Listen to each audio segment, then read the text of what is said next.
Jonesy and Amanda. Jam Nation. Well, for years we knew our next guest as the cravat-wearing, full-of-life judge from MasterChef, whose dish tasting could keep you on the edge of your seat. Does he like it or doesn't he? Deliciously wonderful. But for a man who's been firmly in the public eye for over a decade, Matt Preston's been very quiet about his private life and his upbringing.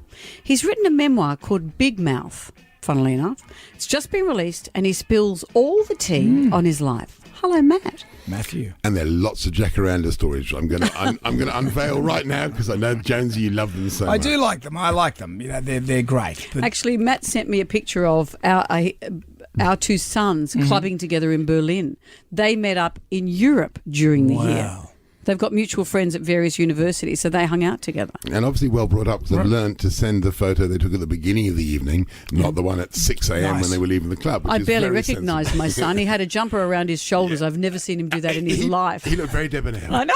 you have, how many kids do you have? Because we never talk about your kids. We've got 3 kids. How old are they? I've got a 23, a 20 and 18 who's just finished exams and who's now just, I believe, going slightly troppo, enjoying herself, going out. I think she's doing 2 or maybe 3 schoolies.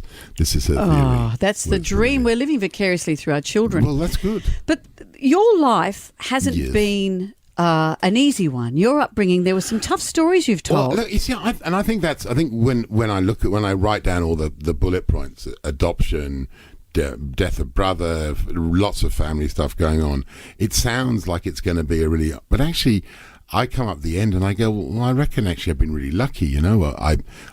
My mum was a single mum, and so I didn't have a dad until I was probably 5, and then I got adopted.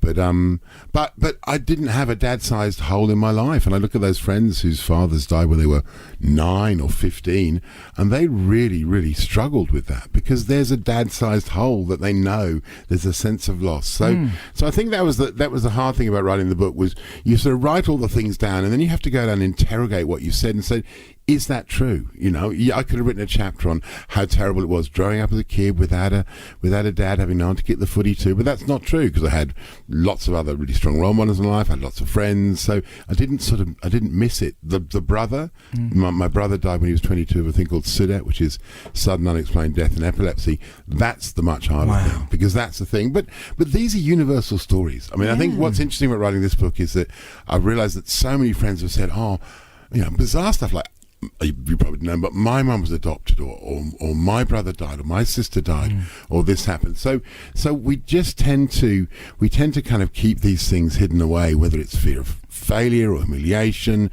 And often that gives those moments power. When talking about them, people support you. I've likened it to, it's a bit like there's a monster under a bed you're scared of. The moment you shine a torch on it, it actually becomes much easier to talk about and allows other people to talk about it as well. You were in the army. I didn't know that. Yeah, it was a very short time, 3 weeks. I was terrible. Was it expected of you that would be who you were? It was expected by one side. It was rejected by the other side of the family who weren't into the idea at all. But there was no money for me to go to university, so I wanted to go to university. I thought I had to get a scholarship. So I went to. There were 2 levels of scholarship. One was like really lightweight, but I would have given me enough to survive.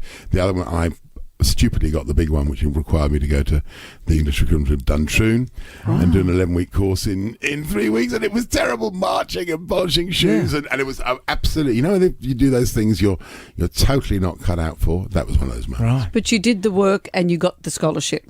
I did the work, yeah.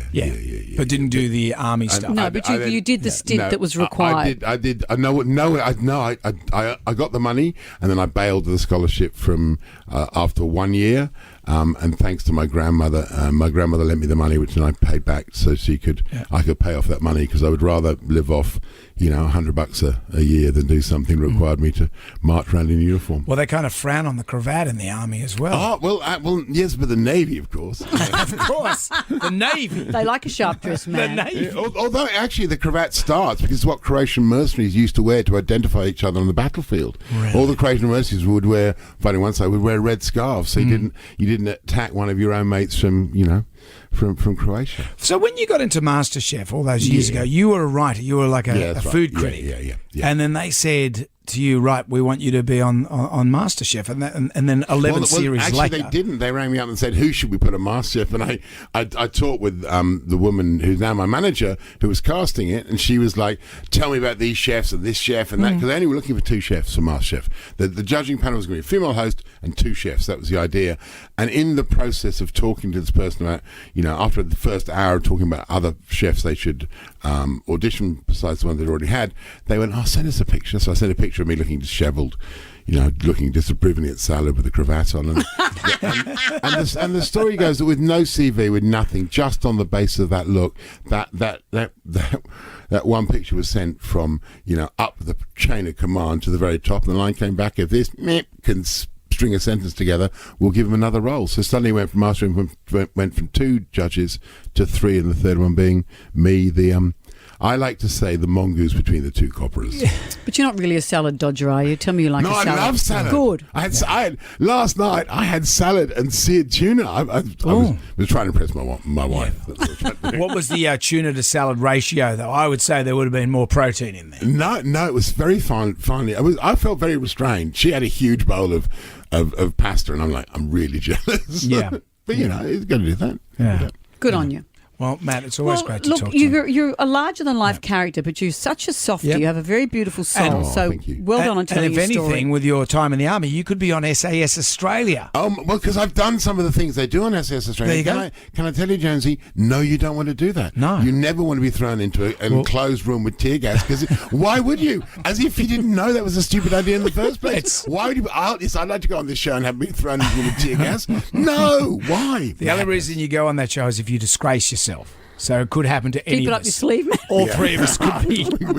Oh my gosh! How would the 3 of us disgrace ourselves together? That is a question dreadful. for talkback. The book is called Big Mouth. It's available now. Matt Preston. That was disgustingly good.